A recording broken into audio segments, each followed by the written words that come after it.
நீங்க படிச்சவர், ஒரு டாக்டரா மக்களுக்கு சேவை செய்யறவர்.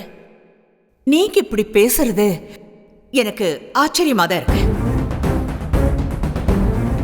சிந்து உங்க மனைவி, அவங்க கூட வாழணுமா வாழக்கூடாதான்னு நீங்க தான் முடிவு பண்ணணும்.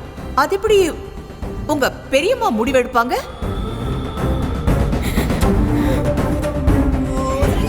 சிந்து உங்க பெரியம்மாவை நம்பி உங்க வீட்டுக்கு வரல, உங்களை நம்பித்தானே உங்க வீட்டுக்கு வந்திருக்காங்க. அப்படி இருக்கும் போது உங்க பெரியம்மா எடுக்கிற முடிவு தான் உங்க முடிவுன்னு சொல்றது எந்த விதத்துல நியாயம்? யுவர் ஆனர், டாக்டர் சிவா ரொம்ப தெளிவா சொல்லிட்டாரு. அவங்க பெரியம்மா என்ன முடிவு எடுக்கிறாங்களோ அந்த முடிவுக்கு கட்டுப்படுறேன்னு. ஒரு கூட்டு குடும்பத்துல வாழ்ந்த சிவா இப்படி பேசுறதுல ஒன்றும் தப்பில்லையே.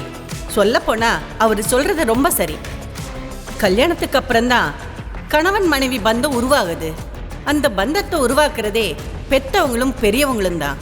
அவங்களுக்கு விருப்பம் இல்லைன்னா அந்த கல்யாணம் நிலைக்காது.